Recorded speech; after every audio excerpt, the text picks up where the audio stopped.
Maqedonia e Veriut ka shpallur një periudhë 7 ditore zije kombëtare pas tragjedisë së rëndë në një klub nate në Koçan, ku humbën jetën 59 persona dhe mbi 150 të tjerë mbetën të plagosur.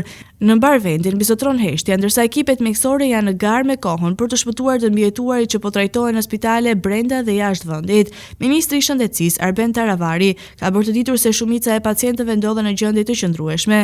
Aktualisht 84 prej tyre po trajtohen në klinikat e Shkupit, ndërsa 51 të tjerë janë dërguar për mjekim më të specializuar në vende të ndryshme, përfshirë Turqinë, Bullgarinë, Greqinë, Serbinë, Hungarinë dhe Rumaninë. Po planifikohet dërgimi të plagosurve edhe në Sloveni, Kroaci, Austri dhe Beograd. Ndërkohë, hetimet për zbardhjen e ngjarjes dhe vënien para drejtësisë së përgjegjësve po vijojnë. Ministria e Brendshme dhe zyra e prokurorit publik kanë identifikuar 20 persona të dyshuar, nga të cilët 15 janë ndaluar.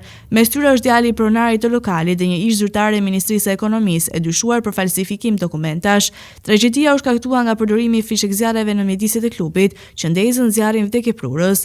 Ekspertët dyshojnë se mbi popullimi i lokalit, infrastruktura e papërshtatshme dhe mungesa e masave të sigurisë luajnë një rol kyç në masat katastrofike të ngjarjes. Klubi, i cili më parë kishte shërbyer si fabrikë qilimash, nuk ishte përshtatur siç duhej për të garantuar sigurinë e klientëve.